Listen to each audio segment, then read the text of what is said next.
Good morning বন্ধুরা, কেমন আছে তোমরা সবাই? একটা গল্প একটা কথা তোমাদেরকে শেয়ার না করে পাচ্ছি না। মানুষ 9 রে 6 বানাতে দ্বিধাবোধ মোটেই করে না। আমি তো ভিডিও করতে এখানে ওখানে যাচ্ছি 2 দিন ধরে। আমি গতকাল এক জায়গায় ভিডিও করতে গেছিলাম, গিয়ে দেখি আমার থেকে একটু কম বয়সী একজন ভিডিও করছে, বেশ নিচে গেড়ে করছে, আমিও করি। তার ভিডিও দেখে আমার খুব ভালো লাগলো। আস্তে আস্তে আস্তে কাছে দেখি ঘুরলাম, যেহেতু ও ভিডিও করে আমি ভিডিও করি, একটু মানে আছে, তুলল আছে।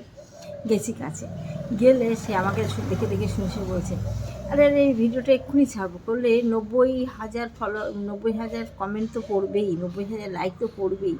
শুনে না আমি ভাবলাম কত বড় ক্রিয়েটার, মনে হয় অনেক ভিউজ, অনেকে আছে, সাবস্ক্রাইবার আছে, ফলোয়ার আছে। যাই হোক, আমি আস্তে আস্তে গা ঘেঁষতে রাখলাম। ঘেঁষে জিজ্ঞাসা করলাম, আচ্ছা তোমার কী চ্যানেল, একটু বলো না আমাকে একটু।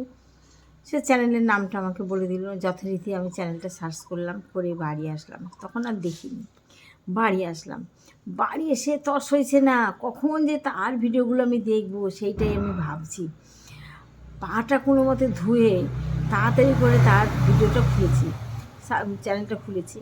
খুলে যেই ভিডিওটা দেখলাম, যে গানটা ওখানে করেছে, আমার সঙ্গে পাশে দাঁড়িয়ে গানটা করেছে, আমি খুব মজা করে দেখছিলাম। গানটার 90,000 নাকি ভিউজ আসবে, 90,000 নাকি লাইক আসবে। শুনবে কটা লাইক কটা কমেন্ট এসছে, শুনবে, দেখে তোমার মাথায় হাত।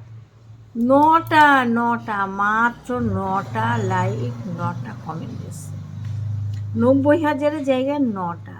মানুষ 9 রে 6 বানাতে দ্বিধাবোধ মোটেই করে না। দেখে তো মাথায় আমার হাত হয়ে গেল যে এরকম করতে পারে। কাকে শেয়ার করব, কারোর কিছু বলার পাচ্ছি না। ভাবছি আমার তো শেয়ার করার জায়গা আছে, আমার প্রচুর ফ্রেন্ড আছে, তাদেরকে শেয়ার করি। মানুষের কথা বিশ্বাস করা আজকাল বড়ই কষ্টদায়ক। কে কখন যে সত্যি কথা মিথ্যে কথা বানাচ্ছে, কে কখন মিথ্যে কথাটা সত্যি বলছে, বোঝাই যায় না। এই জন্য হয় কি জানো, সত্যি কথাগুলো যারা বলে তাদেরকে আমরা বিশ্বাস করতে চাই না। যদি তোমাদের ভালো লাগে একটা কমেন্টে লাইক দিয়ে দিও।